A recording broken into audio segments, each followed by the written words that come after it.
Hello दोस्तों, कैसे हैं आप सब। राम जी की पाठशाला में आपका बहुत बहुत स्वागत है। उम्मीद करता हूं आप सब भी अच्छे ही होंगे तथा आपकी तैयारी बहुत ही बेहतर ढंग से चल रही होगी। जी हाँ, आपको जैसा पता है कि हम लोग संविधान को बहुत प्यार से कवर करने का प्रयास कर रहे हैं और अभी तक हमने संविधान के बाहर जो अलग अलग सी चीज़ें हैं उनको पढ़ लिया है। उसमें आखिरी टॉपिक बचा है आज राज्यों का पुनर्गठन, यानी कि रीऑर्गेनाइजेशन ऑफ द स्टेट्स। इससे क्वेश्चन बहुत सारे पूछे जाते हैं। इसके बाद हम डायरेक्टली संविधान में घुस जाएंगे आर्टिकल 1 से लेकर और धीरे धीरे आगे बढ़ते हुए पूरा का पूरा संविधान खत्म कर लेंगे। तो चलिए शुरू करते हैं। तो देखिए, यहाँ पे राज्यों का पुनर्गठन है। इस कार्यवाही को शुरू करने से पहले मैं आपको एक बात बता देना चाहता हूँ।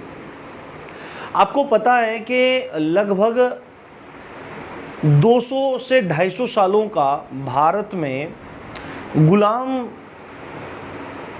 गुलामी जैसी दास्तान देखता चला आया। भारत ने गुलामी की दास्तान 200-250 साल तक देखी। किसकी देखी? अंग्रेज़ों की देखी।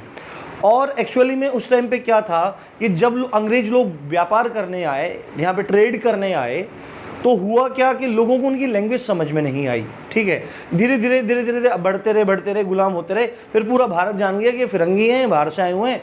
तो ये सब चलता रहा। फिर आंदोलन हुए, क्रांतिकारी आंदोलन हुए, शांतिपूर्ण आंदोलन हुए और इसका परिणाम ये निकला कि 1947 में 15 अगस्त 1947 में भारत आज़ाद हो गया। 1947 को भारत आज़ाद हो गया और उसके बाद से ही सारे के सारे जो विधिक कार्य थे, जो भी मतलब भारत ने अपने अंडर में पूरे शासन को लेना शुरू कर दिया। पर उस दौरान क्या दिक्कत होने लगी? उस दौरान ये दिक्कत होने लगी कि पहले के समय में, जब पहले अंग्रेज़ों का टाइम था, जब तक 1853 से पहले रेलगाड़ी वगैरह यातायात के इतने साधन नहीं हुआ करते थे, तो लोग सामान्यतः लंबी लंबी यात्राएं भी नहीं करते थे। लंबी लंबी यात्राएं साधु महात्मा लोग करते थे, तो उनको सब चीज़ों का ज्ञान रहता था। पर आपको पता है कि भारत में क्या है, थोड़ी थोड़ी दूरी पर पानी और थोड़ी थोड़ी दूरी पर वाणी बदल जाती है, यानी कि ज़ुबान बदल जाती है। यहाँ पे जहाँ मैं खड़ा हूँ यहाँ हिंदी बोली जा रही है, थोड़ा और दूर जाएंगे, हरियाणा की तरफ जाएंगे तो हिंदी का थोड़ा एक नया एक्सेंट आ जाएगा। मतलब कि आपको अलग अलग चीज़ें दिखती चली। हरियाणा से उधर निकलेंगे राजस्थान आ जाएगा, वहाँ पे राजस्थानी बोली जा रही है ना। उससे आगे निकल जाएंगे गुजराती होगा, महाराष्ट्र में मराठी बोली जा रही है। उससे आगे निकलेंगे तो आपको गोवा मिलेगा, कोंकणी बोली जा रही है। फिर कर्नाटक में कन्नड़ बोली जा रही है। तो क्षेत्र अलग अलग था। तो 1853 से पहले कुछ आने जाने के साधन नहीं थे। पर एकदम से क्या हुआ, जब अंग्रेज छोड़ के चले गए, हमारे पास यातायात के साधन थे, तो लोग एक जगह से दूसरी जगह आने लगे। और जब एक जगह से दूसरी जगह लोग आने लगे तो उनको ये लगने लगा कि वो, अब सपोज करो कोई तेलुगु बोलने वाला तमिल वालों के क्षेत्र में चला जाए, उसको लगेगा यार पता नहीं कौन आ गया, पहले भी ऐसा ही कोई आया था जिसकी लैंग्वेज हमें समझ में नहीं आई थी। तो उनको लगने लगा कि कहीं हमारे साथ फिर से वही काम ना हो जाए, हम फिर से गुलाम ना हो जाएं।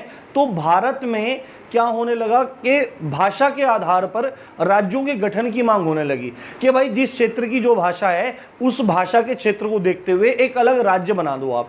1947 के बाद ज़्यादातर जो रियासतें थी, जो ब्रिटिश प्रांत थे, उनका सबका धीरे धीरे भारत में विलय कर लिया गया। पर अब लोगों की मांग ये उठने लगी थी कि भाषा के आधार पर राज्यों को पुनर्गठित किया जाए, बनाया जाए, इनको रीऑर्गेनाइज किया जाए। तो ये मांग इतनी तेज हो गई कि सरकार को इस पर विचार करना पड़ा और न्यायमूर्ति एस के धर की अध्यक्षता में एक आयोग बनाया गया, जिस आयोग का नाम है धर आयोग। और ये 1948 में बनाया गया था। और इस आयोग को एक ऑब्जेक्टिव दिया गया, एक उद्देश्य दिया गया कि आप इस चीज़ की जांच करो कि भाषा के आधार पे, क्या भाषा के आधार पे राज्यों का पुनर्गठन होना चाहिए। तो धर आयोग ने अपनी पूरी की पूरी जांच की, अपना सब जो इन्वेस्टिगेशन था, जो भी उसको वहाँ से जानकारी सब जुटाना था, वो सब जुटाया और फाइनली नतीजे पर पहुँचा, अपनी रिपोर्ट दी कि भाषा के आधार पर राज्यों का पुनर्गठन नहीं होना चाहिए। फिर उसके तुरंत बाद उस रिपोर्ट को एनालाइज करने के लिए तथा और इस चीज़ को गहनता सोचने के लिए कि क्या भाषा के आधार पर बनना चाहिए राज्यों को, एक समिति का गठन किया गया, जिस समिति का नाम था जेवीपी समिति। आप एक बार स्क्रीनशॉट ले लो, ले लिया होगा आपने, जेवीपी समिति। और जेवीपी समिति भी 1948 में ही बनाई गई थी। जेवीपी समिति में जो तीनों सदस्य थे उन्हीं के नाम पे इस समिति का नाम रख दिया गया था। जे से पंडित जवाहरलाल नेहरू, वी से वल्लभ भाई पटेल और पी से पट्टाभी सीतारमैया। तो ये तीन व्यक्ति थे जो उस समय के जाने माने व्यक्ति थे, राजनीतिक व्यक्ति थे। इन लोगों ने भी क्या विचार किया कि क्या भाषा के आधार पर राज्यों का पुनर्गठन होना चाहिए। तो ये भी इसी नतीजे पर पहुंचे कि भाषा के आधार पर राज्यों का पुनर्गठन किया जाना उचित नहीं है, राष्ट्र की एकता और अखंडता के लिए ये ठीक नहीं है। पर 1953 में अब देखो क्या हो रहा था, ये दोनों काम एस के धर आयोग, जेवीपी समिति ऐसे ही नहीं बन गई, जगह जगह मांग हो रही थी, जगह जगह बातें उठ रही थी। और इसी तरह की एक मांग लिए हुए रामल्लू नाम के व्यक्ति थे जो तेलुगु भाषी क्षेत्रों के लिए एक अलग राज्य की मांग कर रहे थे, जो तेलुगु भाषी क्षेत्रों के लिए अलग राज्य की मांग कर रहे थे।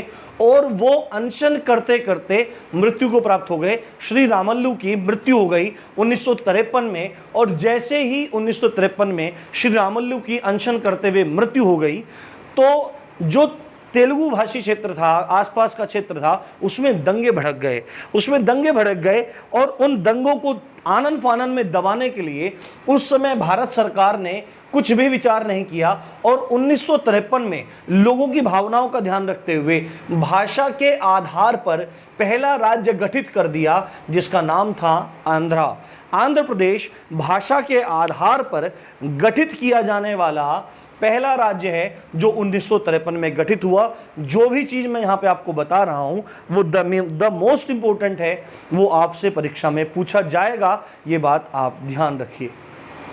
अब जब ये काम हो गया तो अब और भी इस चीज में विचार करने की जरूरत थी कि भाई इस चीज को आगे कैसे बढ़ाया जाए। जब ये हो ही गया है, भाषा के आधार पर राज्य का गठन हो ही गया है, तो अब इसके बारे में और विचार करो, फर्दर क्या काम हो सकते हैं। तो इसी कार्रवाई को आगे बढ़ाने के लिए 1953 में राज्य पुनर्गठन आयोग की स्थापना की गई, जिसके अध्यक्ष थे फजल अली तथा दो अन्य सदस्य थे, HN कुंजरू यानी कि पंडित हृदयनाथ कुंजरू और KM पनिक्कर, है ना, KM पनिक्कर भी कहते हैं, पनिक्कर भी कहते हैं।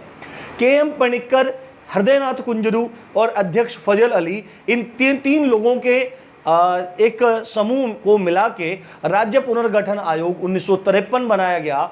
और इसकी रिपोर्ट के आधार पर, इस आयोग की रिपोर्ट के आधार पर 1956 में राज्य पुनर्गठन अधिनियम लाया गया। राज्य पुनर्गठन अधिनियम 1956 में लाया गया, जिसमें क्या माना गया, भाषा को आधार बनाया गया। क्या आधार बनाया गया? भाषा को आधार बनाया गया नए प्रदेशों के निर्माण में या उनके पुनर्गठन में। यानी कि राज्य पुनर्गठन अधिनियम 1956 के तहत यदि कोई नया राज्य गठित करना है, यदि किसी राज्य का पुनर्गठन करना है, तो उसका एकमात्र आधार केवल भाषा हो सकती है, अन्य कुछ नहीं।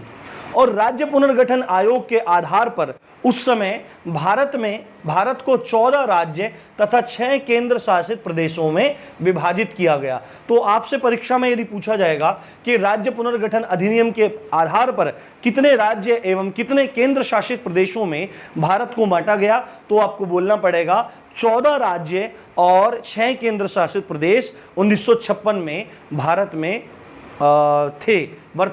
उस समय वर्तमान थे।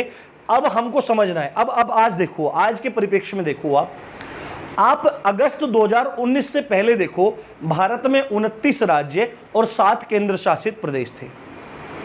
पर अगस्त 2019 में जम्मू कश्मीर राज्य पुनर्गठन अधिनियम आया और जम्मू कश्मीर राज्य को तोड़कर 2 यूनियन टेरिटरीज, संघ शासित प्रदेश या केंद्र शासित प्रदेश, जिनका नाम लद्दाख एवं जम्मू कश्मीर में विभाजित कर दिया गया। और उसके बाद भारत में राज्यों की संख्या हो गई 28 और केंद्र शासित प्रदेशों की संख्या हो गई 8। तो आपको अब ऐसा लगेगा कि चलो बात 28 की तो समझ में आती है कि एक राज्य टूट गया, उससे 2 केंद्र शासित प्रदेश बन गए। पर 7 पहले थे, 2 नए बन गए, तो 8 केंद्र शासित प्रदेश कैसे? 9 होने चाहिए थे, तो इसमें 2 मर्ज हुए हैं। और 2 कौन से मर्ज हुए हैं उनकी एक शॉर्ट वीडियो मैं ऊपर दे देता हूं, ज़्यादा लंबा डिस्कशन करूंगा तो वीडियो लंबी खिंच जाएगी। पीछे के लेक्चर्स में आपने देखा भी होगा, आई थिंक तीसरे या चौथे भाग में वो पढ़ा है, तो आप जाके देख लीजिए, यहां भी मैं उसका लिंक दे दूंगा। तो वर्तमान में 28 राज्य और 8 केंद्र शासित प्रदेश हैं, पर इन 14 के बाद इनकी संख्या कब बढ़ी, कौन से नंबर पे कौन सा राज्य आया, ये परीक्षा में पूछ सकता है कि 14 राज्य थे, 15वां राज्य कौन सा था, 16वां राज्य कौन सा था, 17वां राज्य कौन सा है, 18वां कौन सा, 19वां कौन सा, ये पूछ सकता है आपसे, आपके एग्जाम पॉइंट ऑफ व्यू से इंपॉर्टेंट है। तो 14 के बाद, 56 के बाद 1960 में जो बंबई राज्य था, भाषा के आधार पर उसको 2 भागों में बांट दिया गया। जो बंबई था एक्चुअली में वो महाराष्ट्र ही था, और बंबई के क्षेत्र में क्या बोली जा रही थी, मराठी बोली जा रही थी। पर महाराष्ट्र का एक एरिया जहां पर गुजराती बोली जा रही थी, उसको भाषा के आधार पर अलग कर दिया गया। तो आप देखेंगे 1960 में किस नए राज्य का निर्माण माना जाता है, गुजरात का निर्माण माना जाता है, और गुजरात एक नया राज्य बना भाषा के आधार पर। गुजरात 15वां राज्य है, गुजरात भारत का 15वां राज्य है। उसके बाद 1963 में नागा पहाड़ियों और असम के बाहरी क्षेत्र में स्थित त्वेनसांग क्षेत्र को, नागा पहाड़ी और असम के बाह्य क्षेत्र त्वेनसांग क्षेत्र को मिलाकर नागालैंड को बनाया गया, और नागालैंड भारत का 16वां राज्य है। तो 15वां राज्य कौन सा है, गुजरात, और 16वां राज्य है नागालैंड। उसके बाद 1966 में जो पंजाब था, पंजाब में आप देखेंगे, पंजाब पहले हिमाचल प्रदेश भी पंजाबी होता था, चंडीगढ़ भी पंजाबी होता था, हरियाणा भी पंजाबी होता था, पर पंजाब में पंजाबी बोली जा रही थी। हिमाचल प्रदेश में थोड़ी थोड़ी गढ़वाली और पहाड़ी भाषाओं का असर था। चंडीगढ़ में मिक्सअप था, है ना, वहाँ पे पंजाबी भी है। और हरियाणा में आप देखेंगे वहाँ पर कौरवी बोली जाती है, यानी कि हिंदी की ही एक उपबोली है जिसको कौरवी या कौरवी कहते हैं, खड़ी बोली उसको बोलते हैं। तो वो बोली जा रही थी, हरियाणा में बोली जा रही थी। तो अब क्या हुआ, उस पंजाब से 3 हिस्सों काट के अलग कर दिया गया। एक तो पूर्ण राज्य बनाया गया, पंजाब से काटकर एक तो पूर्ण राज्य बनाया गया जिसका नाम था हरियाणा। हरियाणा भारत का 17वां राज्य है। 15वां है गुजरात, नागालैंड है 16वां, हरियाणा है 17वां, और पंजाब से काटकर 1966 में एक तो हरियाणा बना और 2 केंद्र शासित प्रदेश यानी यूनियन टेरिटरी बने, जिनमें एक था चंडीगढ़ और एक है हिमाचल। और आप सबको पता होगा चंडीगढ़ एक केंद्र शासित प्रदेश है जो हरियाणा और पंजाब दोनों की राजधानी है, तथा चंडीगढ़ स्वयं में एक केंद्र शासित प्रदेश है, तो चंडीगढ़ की राजधानी भी चंडीगढ़ ही है। तो आपको ध्यान रखना है 1966 में हरियाणा 17वां राज्य बना पंजाब से काटकर चंडीगढ़ और हिमाचल को यूनियन टेरिटरी बनाया गया। पर 1971 में जो ये हिमाचल प्रदेश जिसको यूनियन टेरिटरी बनाया गया था, इसको 1971 में पूर्ण राज्य का दर्जा दे दिया गया और हिमाचल प्रदेश भारत का 18वां राज्य बना। तो 15वां राज्य गुजरात, 16वां नागालैंड, 17वां हरियाणा, 18वां हिमाचल, और 1972 में 3 नए राज्यों का गठन हुआ। मणिपुर 19वां, त्रिपुरा 20वां, मेघालय 21वां राज्य बना। तो 15वां कौन सा हुआ, गुजरात, 16वां नागालैंड, 17वां हरियाणा, 18वां हिमाचल, 19वां मणिपुर, 20वां त्रिपुरा और 21वां मेघालय बना। उसके बाद 1975, मोस्ट सब कुछ इंपॉर्टेंट, एवरीथिंग इज इंपॉर्टेंट, आप कुछ भी नहीं छोड़ सकते हैं।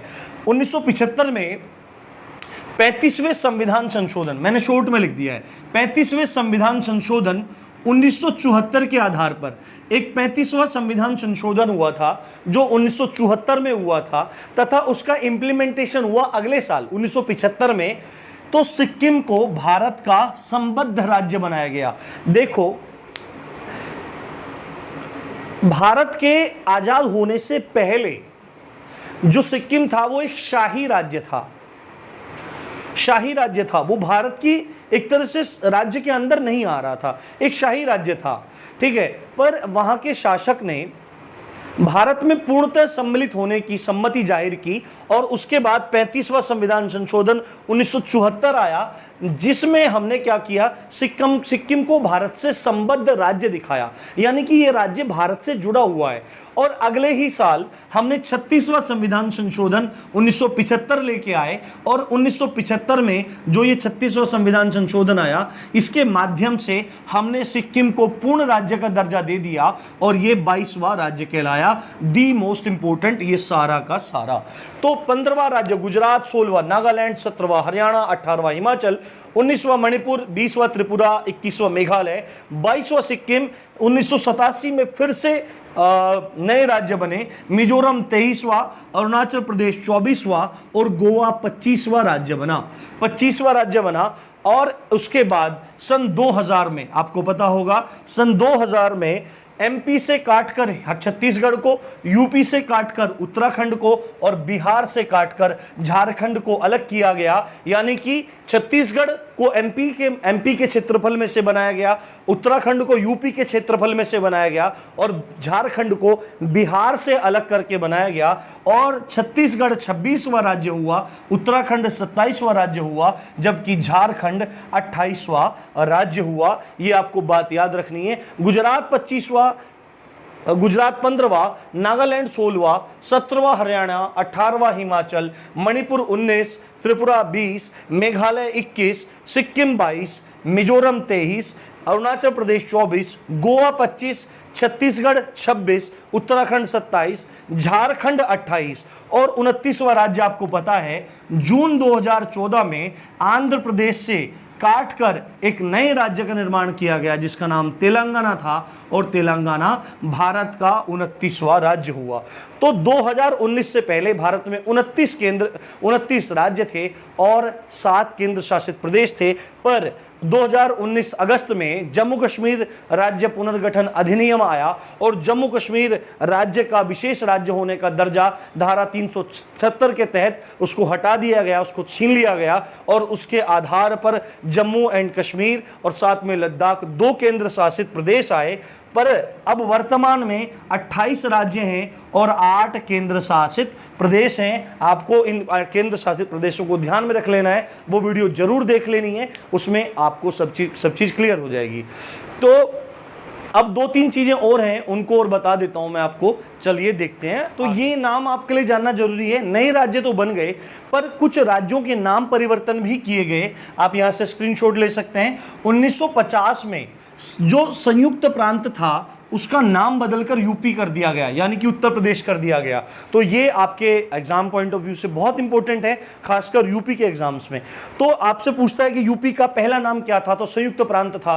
तो संयुक्त प्रांत से कब नाम बदला गया? 1950 में बदला गया और यूपी कर दिया गया। उसके बाद 1969 में मैसूर को कर्नाटक का नाम दिया गया, मैसूर राज्य को कर्नाटक का नाम दिया गया। 1973 में मद्रास को तमिलनाडु का नाम दिया गया। और जैसा मैंने आपको पढ़ाया कि सन 2000 में यूपी से काटकर जो पहाड़ी क्षेत्र था उसको बनाया गया, उसका नाम मैंने वहां पे उत्तराखंड ही बताया है, पर उसका जो पहले नाम रखा गया था सन 2000 में नाम रखा गया था, जो 27वां राज्य बना था उसका नाम था उत्तरांचल, उसका नाम था उत्तरांचल। और सन 2006 में उस उत्तरांचल का नाम बदलकर उत्तराखंड कर दिया गया।